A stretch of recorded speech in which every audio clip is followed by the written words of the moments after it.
Hello everyone, আমি চন্দ্রিমা। আমার চ্যানেলে আবার সবাইকে অনেক অনেক স্বাগত জানাই। আশা করি সবাই খুব ভালো আছেন, সুস্থ আছেন। আগের ভিডিওতে তো দেখিয়েছি কলকাতা ছেড়ে সুইডেনের উদ্দেশ্যে রওনা দিয়েছি। মৈনাক ব্যাগগুলো চেক ইন করে নিল। ব্যাগে জানেন তো প্রায় 5-6 কেজি এক্সট্রা ওজন হয়ে গেছিল। কিন্তু ওই ভদ্রলোকটির সাথে মৈনাক এমন গল্প জমিয়েছে, সে আর কিছুই বলেনি। সিকিউরিটি চেক ইনের আগে অবধি মিভানকে এটাই বসিয়ে নিয়ে ওকে বেশি হাঁটতেও হয় না। আর জানেন তো সিকিউরিটি চেকিংয়ে আমাদের গিয়ে আবার সেই বড় ট্রলিগুলো খুলতে হয়েছে। আমাদের ডেকে পাঠিয়েছিল আবার। ভিতরে আমার ওই যে পাওয়ার ব্যাঙ্কগুলো বড় ট্রলির ভেতর রয়ে গেছিলো, মানে যেগুলো চেক ইন লাগেজ ছিল, সেই মৈনাককে গিয়ে আবার খুলে পাওয়ার ব্যাঙ্কগুলো বার করতে হয়েছিল। এদিকে অত ভোরে বেরিয়েছি, চা কফি কিছুই খাইনি। সকালবেলা চা কফি না খেলে আমার মাথা ছাড়ে না। আর এই এক কাপ এইটুকু কফির দাম 300 কত টাকা নিল জানেন। আমার তো মনে হচ্ছিল কলকাতা এয়ারপোর্ট সুইডেনকে হার মানিয়ে দেবে। সুইডেনে বড় বড় কফি শপগুলোতেই আমরা 400-450 টাকা দিয়ে, মানে ইন্ডিয়ান কারেন্সিতে বলছি, কফি কিনে খাই। আর এখানে এইটুকু একখানা কাগজের মাগে দিল, তাও নাকি 350 টাকা। আর মিভানকে একটা কাপ কেক খাইয়ে দিলাম, কারণ এয়ার ইন্ডিয়া কোনো ভরসা নেই, এদের 2-3 ঘন্টা লেট কোনো ব্যাপারই না। অবশ্য ফ্লাইট আমাদের এসেও গেছে, বোর্ডিং হচ্ছে।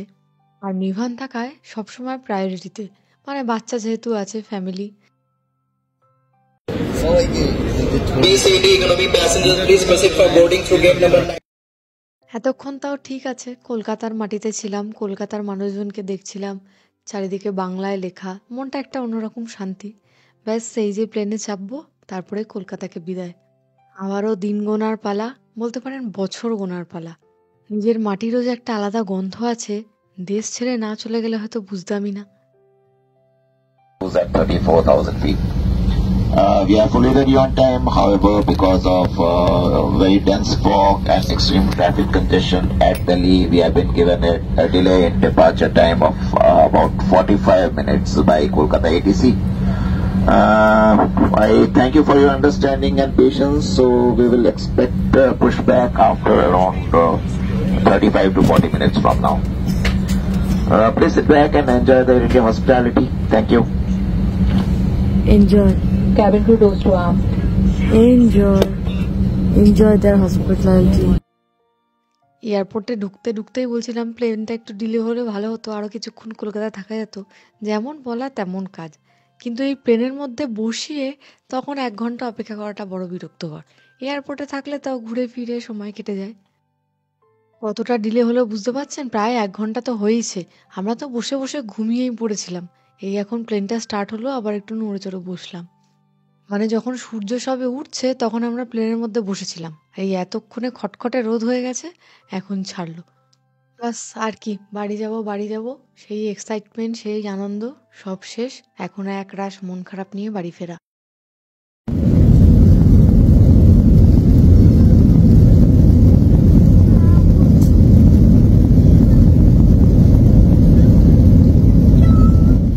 এই আকাশে উঠতে উঠতে মনে হয় মাঝে মাঝে হয়তো নিচে কোথাও আমার বাড়িটা রয়েছে, শ্বশুর বাড়ি, বাপের বাড়ি। সেই উঠোনে বসেই সকালবেলা মায়ের হাতের চা খেতাম, তারপর আবার বৌদির বানানো লুচি কচুরি এসব ব্রেকফাস্ট। আর আমার শ্বশুরবাড়িতে সকালবেলা চায়ের দোকানে সবাই মিলে পাড়ার আড্ডা। যদি গেটের সামনে গিয়ে দাঁড়াতাম, মোটামুটি সবার সাথে দেখা হয়ে যেত। এই নিচে কোনো রাস্তা দিয়েই হয়তো গাড়ি করে প্রতিদিন যাতায়াত করেছি, কিন্তু এখন সব কিছুই উপর দিয়ে দেখছি, কিন্তু কিছুই ছুতে পাচ্ছি না, কিছু ফিল করতে পারছি না। মায়ের গায়ের গন্ধটা পাচ্ছি না, আর আমাদের বাড়ির সুন্দরী সকালবেলা ঘুম চোখ খুলে উঠেই পিপি পিপি বলে জড়িয়ে ধরা, সেই অনুভূতিগুলো আর পাচ্ছি না। বেচারি সকালবেলা চোখ খুলে উঠেই দেখবে মিবান দাদা, পিপি, পিসো কেউ নেই বাড়িতে। ব্রেকফাস্ট দিয়ে গেছে একটা বান, বাটার, বেকড পটেটো, তারপরে শাকসুকা বলে না, সেই আর কি, অমলেটের সঙ্গে একটা গ্রেভি মতো দিয়েছে। বেশ ভালোই ছিল খাবারগুলো, কিন্তু মিভান আবার অমলেট খায় না, তাই মিভানের অমলেটটা আবার আমাদের খেয়ে নিতে হয়েছে। ও তার সঙ্গে আবার ম্যাঙ্গো ইয়োগার্টও দিয়েছিল, যেটা অপূর্ব ছিল। আবার এই ডিমের গ্রেভিটার মধ্যে দেখছি মাশরুমও দিয়েছে কিছু। আর ওইদিকে কফি সার্ভ করছে। কফি, জুস, চা যত ইচ্ছা খাও, অ্যালকোহলও থাকে, কিন্তু অ্যালকোহল এই ফ্লাইটে নেই, নেক্সট ইন্টারন্যাশনাল ফ্লাইটে সার্ভ করে। Expecting arrival Delhi in next half an hour. This is of course subject to any traffic congestion that we may encounter later. Delhi is reporting visibility of 300 meters in fog and the temperature is 11 degrees centigrade. We are delighted to have you all on board. We hope to fly you again very soon. Have a pleasant stay at Delhi. Namaskar. Jai Hind. এখন এই দিল্লি নামবো নামবো করছি, মিওয়ান কি খুশি দেখুন, বুঝতেও পারছে না যে সেই সুইডেন ফেরত যাচ্ছে। ওকে বলা হয়েছে আমরা প্লেনে চড়ে ঘুরতে যাচ্ছি। দিল্লি আর দিল্লির বিশ্ববিখ্যাত ফগ। এই বেলা 10টার মতো বাজতে যায়, এখনো কত ফগ দেখুন। उड़ान के आगमन में हुई देरी के लिए हम क्षमा चाहते हैं। बाहर का तापमान 11 डिग्री सेल्सियस है। सभी अतिथियों से निवेदन है कि सीट बेल्ट संकेत बंद किए जाने तक अपनी निर्धारित सीट पर ही बैठे रहें और ऊपर बने सामान कक्ष न खोलें। सामान कक्ष खोलते समय এই যে সাথে সাথে লাগেজ নিতে চলে এসেছে। লাগেজগুলো ড্যামেজ করে ঠিকই, কিন্তু এত তাড়াতাড়ি এদের কাজ করতে হয় সেটাও একটা ভাববার বিষয়। কারণ লাগেজ আসতে দেরি হলে আবার আমরাই বিরক্ত হয়ে যাই। সবেতেই মানুষের বিপদ। Stockholm to Kolkata Air India এই তো প্রথমবার ট্রাভেল করলাম। একটা জিনিস প্লাস পয়েন্ট বলতে হবে, এত অসুবিধার মধ্যেও টার্বুলেন্স দুই দিকেই একদম পাইনি বললেই চলে। কাতার, এমিরেটস এতবার ট্রাভেল করেছি, প্রচণ্ড টার্বুলেন্স পেয়েছি, কিন্তু এইবার একদম যাবার সময় পাইনি, আসার সময় তো পাইনি। এই যে ডান দিকের ওয়ালটা, এটা না আমাদের কাছে একটা ইমোশন। হয়তো ভারতীয়দের কাছে এটা শুধুই একটা দেওয়াল, কিন্তু এই জায়গাটা এলেই মনে হয় হ্যাঁ আমরা দেশে এসেছি, আমাদের মাটি, আমাদের চেনা মানুষ সব এখানে। যখন আসি, ল্যান্ড করি প্রথম দিল্লিতে, এরকমই ফিল হয়। এখন ইমিগ্রেশনের পালা, এখন একটা হবে, আবার স্টকহোমে নেবে, তখন হবে। আর মৈনাক আর মিভান যেহেতু সুইডিশ সিটিজেন, ওদের আলাদা লাইন, কোনো লাইনই নেই বেসিক্যালি। আর আমাকে প্রায় 70-80 জনের পরে লাইনে দাঁড়াতে হয়। বেচারা ওদের কাজ হয়ে যায়, ওরা আমার জন্য অপেক্ষা করে তারপর। আর এয়ারপোর্টের মধ্যে সবচেয়ে পছন্দের জায়গা হচ্ছে আমার এই ডিউটি ফ্রি। বেশ কম দামে জিনিসপত্র পাওয়া যায়, কিন্তু ব্যাগে জায়গাপত্র কম থাকে বলে বিশেষ কিছু কিনতে পারি না। বিশেষ করে কসমেটিক্সের জিনিসপত্র, পারফিউম, এগুলো বেশ কম দাম থাকে। আর এই পিতলের মূর্তিগুলো এত অপূর্ব, ময়না কিনবে কিনবে করছিল। তারপরে ওজন বেশ ভালোই দেখে আর কিনলাম না, কারণ অলরেডি ব্যাগে ভর্তি জিনিস। যাই হোক, এবার এয়ারপোর্টের গেটের সামনে বসে আছি, প্রায় 1.5 ঘন্টার ওপর ফ্লাইট লেট যথারীতি। তাই মিভানকে একটু খাইয়ে দিলাম। একেই তো ফ্লাইট লেট, তারপর আবার ফ্লাইটের ভেতরে গিয়ে যে কতক্ষণ বসিয়ে রাখবে সেটাই হচ্ছে প্রশ্ন। মিভান কিন্তু সেই ভোর 3টে থেকে জেগে আছে, এখনও ঘুমায়নি। তাই মাঝে মাঝে একটু ঘ্যান ঘ্যান করছে, প্লেনে উঠেই ঘুমিয়ে পড়বে এরপর।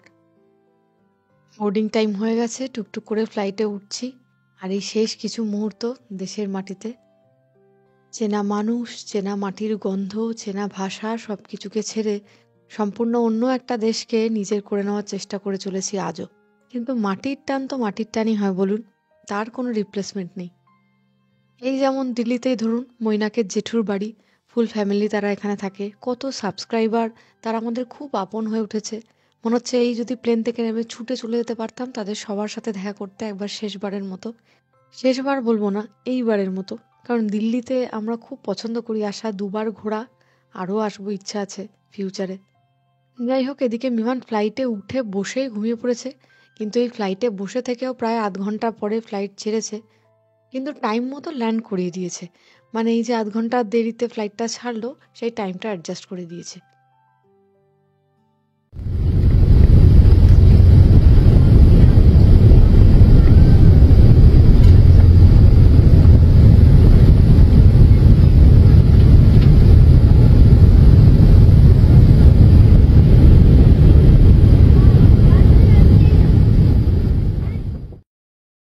খারাপ হওয়ার আমার স্ক্রিনটাই খারাপ, মৈনাক আর মিভানেরটা তাও চলছে। যাই হোক, মিভান তো ঘুমাচ্ছে, ওটাতেই আমি হেডফোন লাগিয়ে দিলওয়ালে দুলহানিয়া লে জায়েঙ্গে দেখছি। এই প্লেনে বসে শাহরুখ খানের সিনেমা দেখার মজাই আলাদা, যদি না টার্বুলেন্সে পড়ি। এই সিনটা দেখছি আর লন্ডনের কথাগুলো মনে হচ্ছে।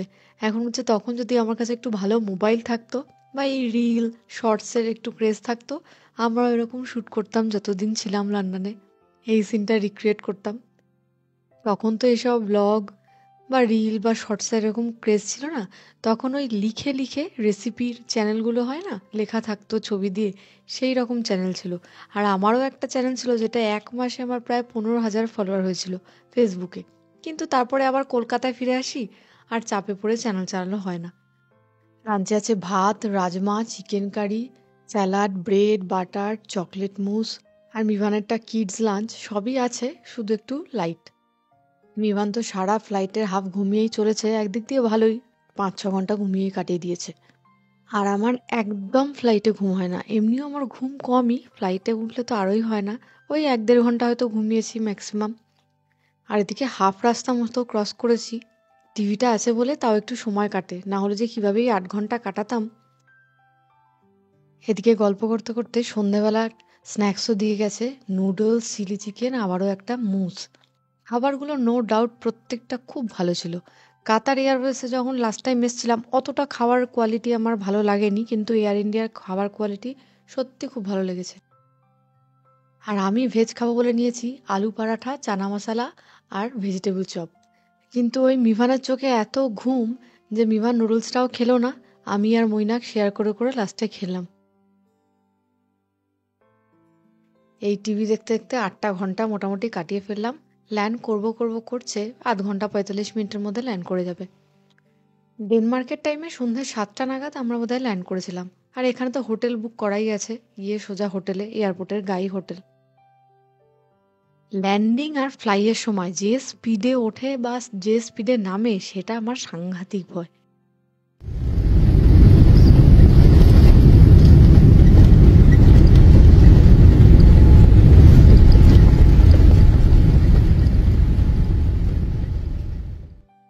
যাক, টেনশন করছিলাম যে লাগেজগুলো এত আছে সব ঠিকঠাক এলে হয়, না তো আবার আমাদের ডেনমার্ক আসতে হবে লাগেজ কালেক্ট করতে, যদি একটা লাগেজ মিস হয়ে যায়।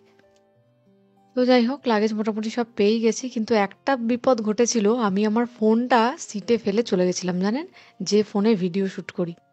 5 মিনিট পরে গিয়ে আমার খেয়াল পড়েছে আরে ফোন কোথায়, তখন প্রায় হোটেলে ঢুকবো করছি। আর একদম তারপরে ইউ টার্ন মেরেছি দৌড়, তারপরে দেখি এখানেই পড়ে রয়েছে, যে চেয়ারে আমি বসেছিলাম সেই চেয়ারে ফোনটা ফেলে চলে গেছি। যাক, ডেনমার্ক, সুইডেন এইসব দেশে যেখানে ফেলে রাখবেন জিনিস পরের দিন এলেও সেখানেই পেয়ে যাবেন। যাওয়ার সময় যে হোটেলে ছিলাম ফেরার সময় তাই। আর মিভান এদিকে এখনো ঘুমে ঢুলছে, খেতে চাইছে না, বারবার ব্যাগ তুলছে। 2-1 চামচ খাওয়ালাম, তারপর আবার ঘুম পাড়িয়ে দিয়েছি। যাই হোক, আবার কালকে দেখা হচ্ছে সকালবেলা। এখন এই সকাল 6:30-7টার মতো বাজে, বাইরে এখনো ঘুটঘুটে অন্ধকার। আমাদের 10টা নাগাদ বাস আছে, তাই জন্য এখন গিয়ে ব্রেকফাস্টটা সেরে নিচ্ছি। এখান থেকে বাস ডিরেক্ট স্টকহোম। ট্রেনে এতগুলো লাগেজ অ্যালাউ করবে না বলে বাধ্য হয়েই বাসে যেতে হলো। বাসের লোকটাও জিজ্ঞেস করছো জানেন এত লাগেজ আপনাদের। ব্রেকফাস্ট ওই একই same option, baked beans, potato, scrambled egg, boiled egg, বিভিন্ন রকমের ব্রেড, ফ্রুটস, এইসব যা বেসিক থাকে। আমরা এত গ্লুটেন নিয়ে কনসাস, কিন্তু এখানকার মানুষ কিন্তু প্রচুর ব্রেড খায়, তো এদের কি কোনো সমস্যা হয় না মাঝে মাঝে ভাবি। প্রচুর গ্লুটেন ফ্রি ব্রেডও পাওয়া যায়, কিন্তু বেশিরভাগই গ্লুটেনওয়ালাই, আর প্রচুর রকমের ব্রেড। সুইডেনে কেউ খাওয়ার সময় স্পুনও ইউজ করে না জানেন, বেশিরভাগই ফর্ক। আর মিভানকেও স্কুলে ছোট থেকে সেই প্র্যাকটিস করিয়েছে, সেই দেশে গিয়ে ভাতও কাঁটা চামচ দিয়ে খেতে যায় ভাবুন। তারপর এমনি স্পুন দিয়ে ম্যানেজ করতাম। বাঙালির ছেলে মাছ ভাত হাত দিয়ে খাবে তা না, এখানে শুধু ফর্ক আর নাইফ, এই দুটো ইউজ হয়। এদিকে মৈনাক তো মনের আনন্দে ডিম নিয়ে এসছে, হাই কোলেস্টেরল, এদিকে বলেছে আজই নাকি ও শেষ ডিম খাচ্ছে, আর সুইডেনে ঢুকে খাবে না।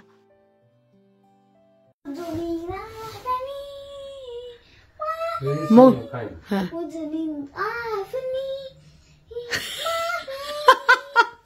বিমান কি গান গাইছে বলো তো, বোঝার চেষ্টা করো। একটু আগে আপনি চালিয়েছিলাম বিমান, রাত পাতালি খা, এখনই রক্ষা পাবে রে তোর এই আপনি শুনে। তোমার মতোই সিঙ্গার বারবার গানটা শোনাও, তাহলে শব্দগুলো পেয়ে যাবে। আমি আজ অব্দি শব্দগুলো উদ্ধার করতে পারবো, খুবই কঠিন গান গো, মানে বিশেষ করে রাতের পোর্শনটা। যাই হোক, তুমি বলো, তুমি মনোব্রত পালন করছো কেন জানলার দিকে তাকিয়ে কখন থেকে? না, এই স্মৃতিগুলো নিয়ে যাচ্ছি, কারণ এই ঘরটা থেকেই বোধহয় কি পাশের ঘরটা থেকে গেছিলাম, ভাবতে পারিনি এবারের ট্রিপটা এত ভালো যাবে। আমার ট্রিপগুলো ওই 14 ঘন্টা দেশে বা জায়গায় ঘুরে বেড়ানোটা দিয়ে হয় না। আমাকে সারা বছর তুমি সারা বিশ্ব ভ্রমণ করাও, পুরী বেনারস ঘুরে বেড়াও, এইদিকে তাকিয়ে বলো না ঘুরে বেড়াও যেখানে মন খারাপ বলে মুখ দেখাবে না। আমার ওই আড্ডা মারার সুযোগ বা বন্ধু বান্ধব বা আত্মীয় স্বজন নেই, আমার ওই জায়গাগুলো যেতে ভালো লাগে না। তাই বছরের শেষে কিছুটা সময় হলেও আমাকে কলকাতা যেতেই হয়। কিন্তু এবার আবার হয়তো একটা গ্যাপ আসতে চলেছে, সেটা অন্য অনেক রকম কারণের জন্য 2 বছর হয়তো গ্যাপ হয়ে যাবে। কারণ তুমি তো বলছিলে তুমি একা গিয়ে, হ্যাঁ সেটাই বলছিলাম যে আমি তোমাকে বলেছি যে তুমি যাবে আবার নেক্সট ডিসেম্বর, তুমি সেখানে যেতে রাজি নও। কিন্তু আমার আমি দুর্গাপুজোতে যাবো গেলে এবার। দুর্গাপুজোতে আমি এই কারণে যাই না, যেহেতু আমার বাড়ির পাশে একটি বড় পুজো নাট্য উদ্যান সংঘ, এই সময়টা আমার পক্ষে 6 সপ্তাহ ছুটি পাওয়া একটু মুশকিল, প্লাস নিভারও 6 সপ্তাহ তখন ছুটি পাবে না। নিভার খুব বেশি হলে হয়তো 3 সপ্তাহ ছুটি হবে। তো যাচ্ছি যখন 3 সপ্তাহের জন্য গিয়ে লাভ নেই, এই জন্য পুজোর সময়টা ডিফিকাল্ট। আমার বাড়ির পাশে উদ্যানের পুজো হয়, 4-5 ব্যারিকেড থাকে, সেটা ক্লাব করে না, পুলিশ করে সিকিউরিটির জন্য এবং ভিড় ম্যানেজমেন্টের জন্য।